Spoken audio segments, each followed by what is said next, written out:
Day to you all. Good day to you all. I have with me a very special guest tonight with you to talk to you about something which concerns all of us these days. This is the COVID pandemic, which has made life such a challenge for all of us across the world.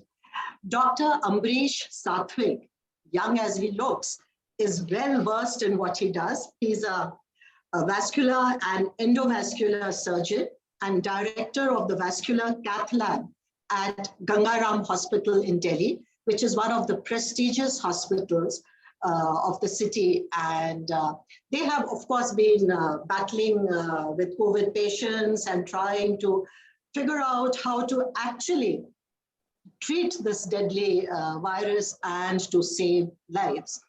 Now, Dr. Satwik, welcome to the South Asia Monitor interview.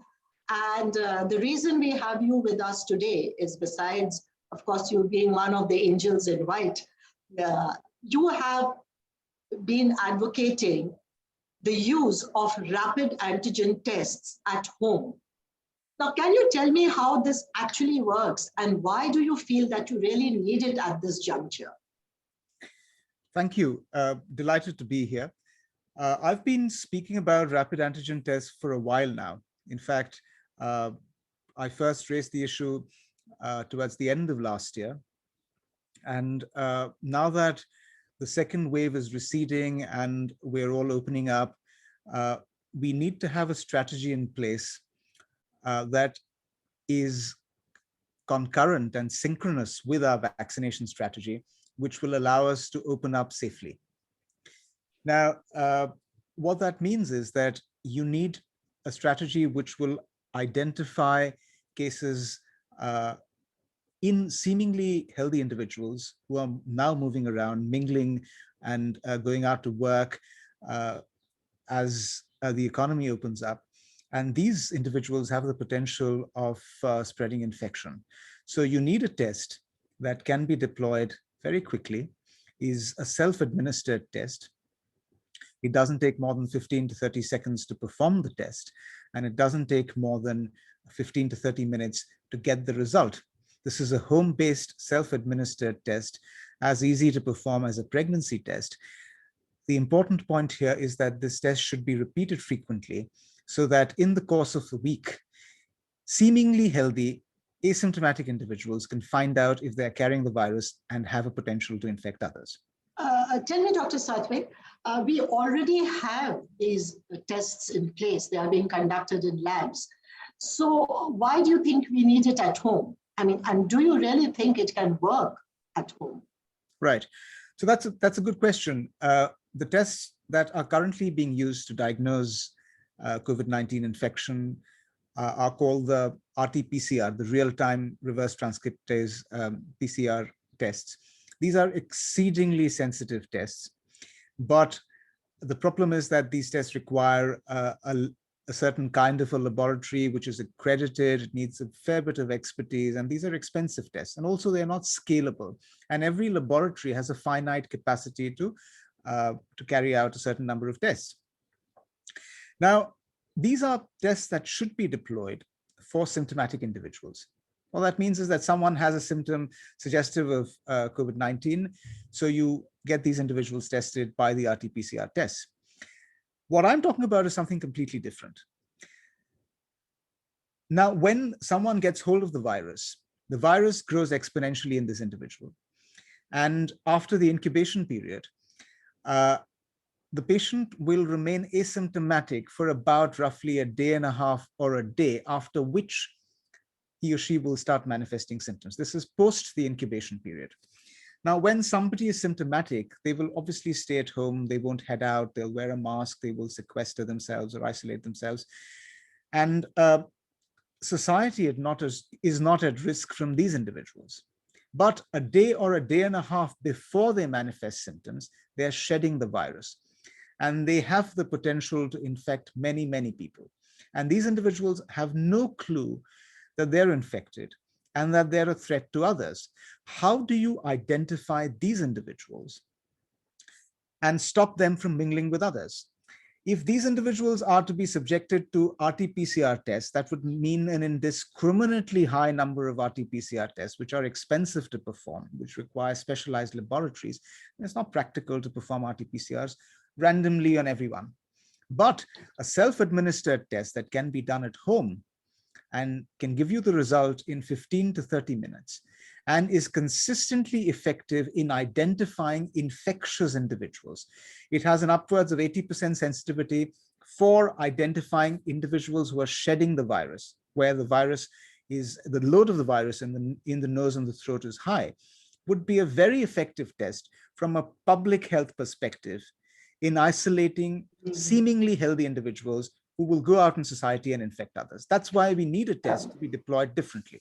So what you're actually saying, Dr. Satwik, is that you are able to identify a person who may be or is probably going to transmit this virus and infection to other people at a time when he himself or herself doesn't know that they are carrying this infection.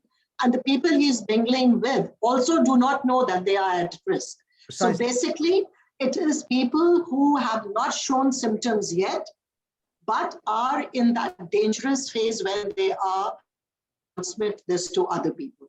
Have I got it right? Absolutely, you got it right. And this includes all of us. As the economy will open up, people will start showing up at workplaces. They will have to have their meals at workplaces, have coffee there. And that would mean that you will have a large number of people in an enclosed space, possibly an air-conditioned space, with their masks down. And this has the potential of transmitting infections.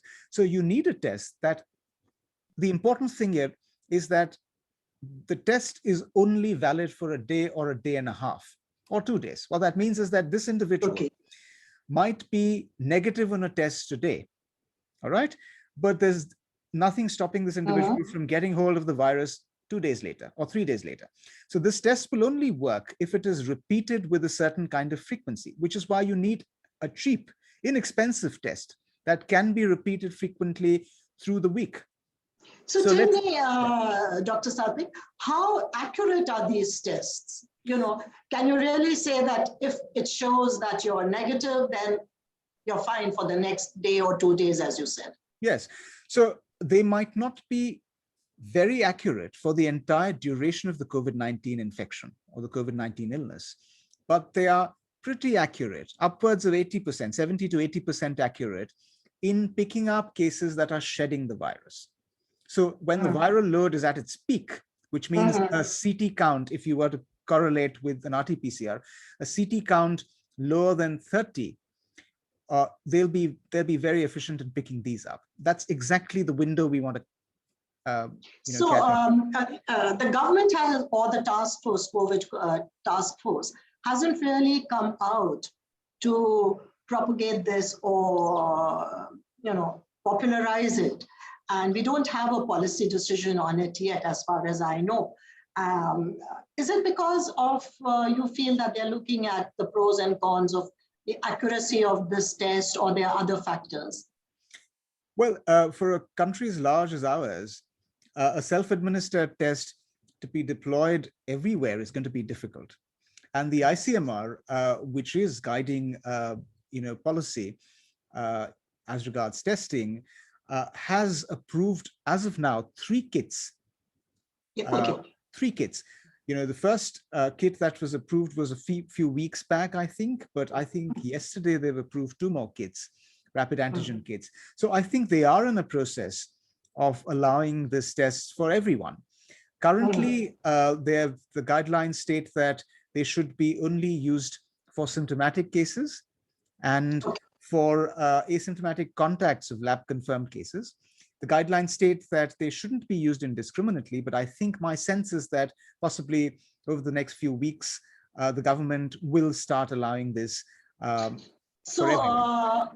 So you're actually saying that the government still hasn't thought it through or come to a conclusion that they should allow this test to be conducted by people at home every second, third day, like people do in the case of like as simple as a pregnancy test kit? And they are still talking about people who are showing signs of having got the infection. What you are actually talking about is identifying people before they show signs of the infection. That's right. So there is a difference in the thinking, isn't it? There is, and that process of identification will only be successful if these tests are repeated very frequently for everyone through the week, particularly working individuals or people who are visiting restaurants or gyms or schools or colleges. Because if someone's tested a week back, that doesn't mean they couldn't be infectious a week later. You know? So it's like brushing your teeth every morning and taking the test every second day. Well, it might not be practical to get the test every other day, but perhaps twice a week is a reasonable estimate. That's what, in the UK, for instance, there is free access to these tests. Everybody has access to these tests free of cost, I think, twice a week. Slovakia, there was a published study where they started countrywide frequent rapid antigen tests. And within a week, they were able to reduce the prevalence of COVID-19 by almost 70%. Okay. Yeah?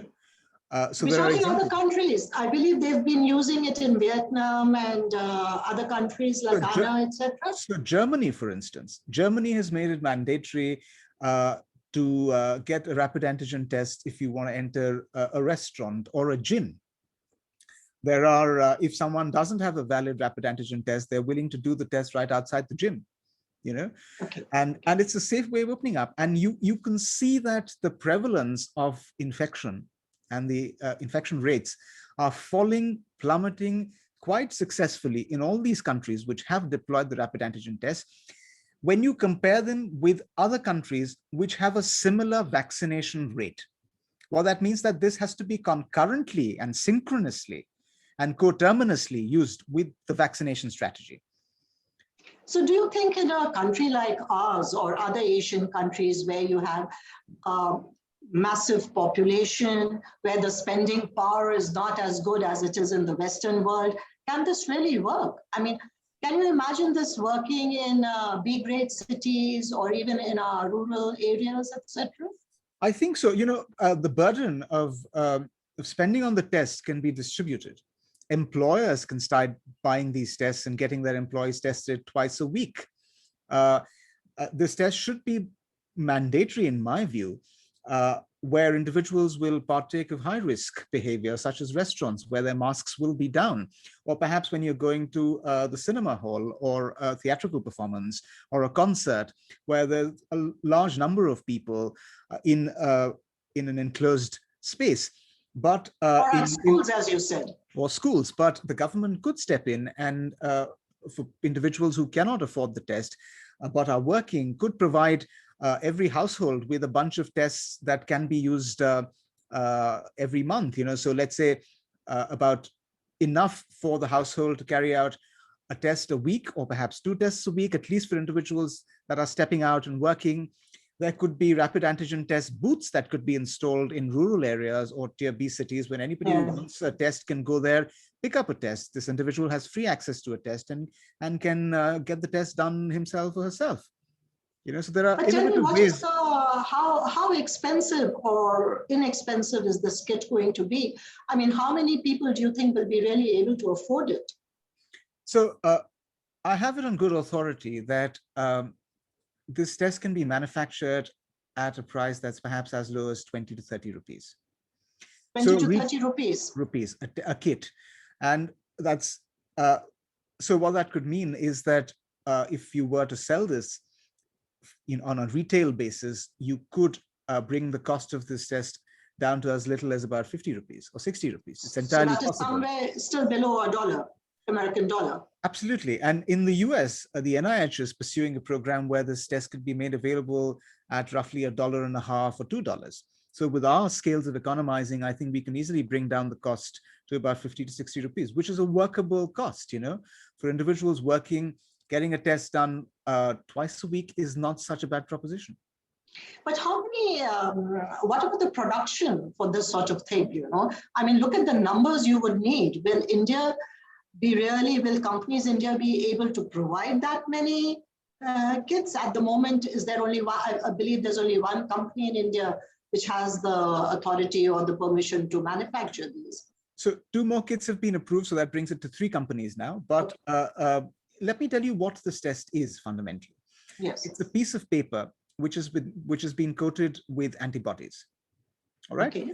And along with, and this is in a small plastic kit. It's like a pregnancy kit. This is, along with this, you get a soft swab, which will be used to swab the inside of your nose. And this is anterior nares swabbing. It's not the deep nasopharyngeal swabbing that is required in RT-PCR. It's just the inside of your nostrils. It needs to be gently swabbed and scraped. And then there's a little plastic tube which has a buffer solution.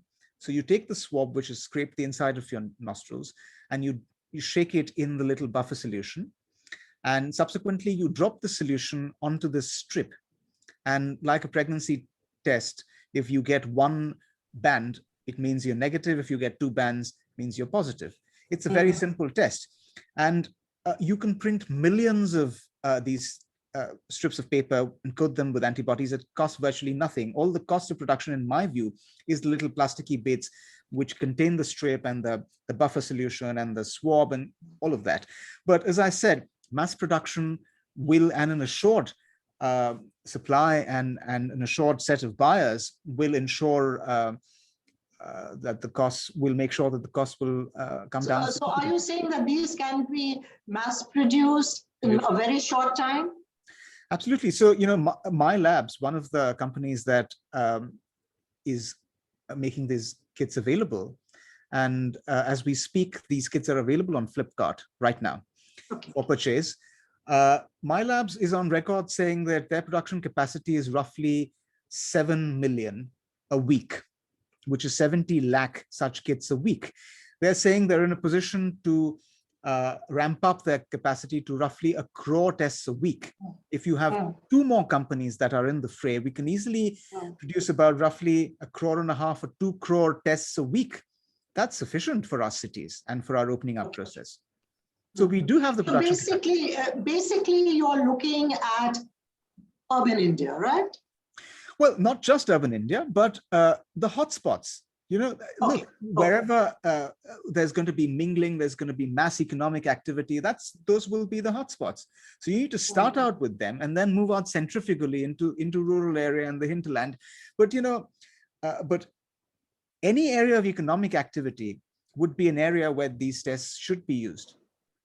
And as you rightly pointed out, that the burden shouldn't be only on the individual, but like restaurant owners, schools, and offices, corporate world, they can really afford it and then just hand out the kits to each and every employee or client or patron that comes to these areas. And the other thing which I found interesting, and I would like you to amplify on it, you think a person who is never handled this sort of equipment or any medical equipment can just do this at home. They are capable of making the right reading and taking a decision on whether to go out or no. Absolutely. Do you think it's possible? We trust all our women with pregnancy kits. Why shouldn't we trust all individuals or adults with this test? As I said, it's everybody. It's as simple as, you know, picking your nose. Everybody does that. So it's just a swab that you're using, and it's not the deep nasopharyngeal swab. It's an anterior nares swab. So just inside the nostrils, it's a superficial kind of scrape. And it's a very simple process. Anybody who's seen a video tutorial should be able to do it flawlessly. Yes. The other question, you know, when we are looking at a scenario when every day we hear of mutants and variants emerging, will these kits and this sort of test be able to cover all that, or will we have to keep changing the solution or whatever depending on the mutation and new variants that emerge? Well, it's possible, but this test uses the antigen, which is on the surface of the virus. The RT-PCR uses genetic material. All right, and these tests can be constantly validated with newer mutants and variants, and that process is a continuous process. So, Dr. Satwik, what you're actually telling us means that here is another, what should I say, something which you can put in the arsenal to combat this virus, and it has to go along with other things like vaccination, masking, social distancing, etc. But the big advantage here would be to be able to identify a person who is carrying the virus and is in a position to infect other people without really knowing that they are in that situation. So you're basically trying to cut down the transmission. That's right, isn't it? Yes, if I were to kind of summarize the essence of the test, it is a test of infectiousness. It's not necessarily a test of infection, but it's a contagiousness test. It tells you if someone has enough virus in the nose and the throat to be a threat to others, to infect others. So it's a contagiousness test. So then you isolate the person before the manifestations of the virus. That's right. Is that how you put it? That's right. Thank you so much for explaining this to us. And as you rightly said, there are other countries which are using it. So hopefully, somewhere as we open up in India, and even for people who have to start traveling, this should be quite a tool to handle and helpful to fight this virus. And I hope this pandemic will soon start to ebb and everyone will be safe. So thank you so much. Stay safe. And thank you, listeners, for being with us and sharing and listening to what Dr. Satwik has to say. Thank you, Dr. Satwik. Thank you very much. Thank you for having me.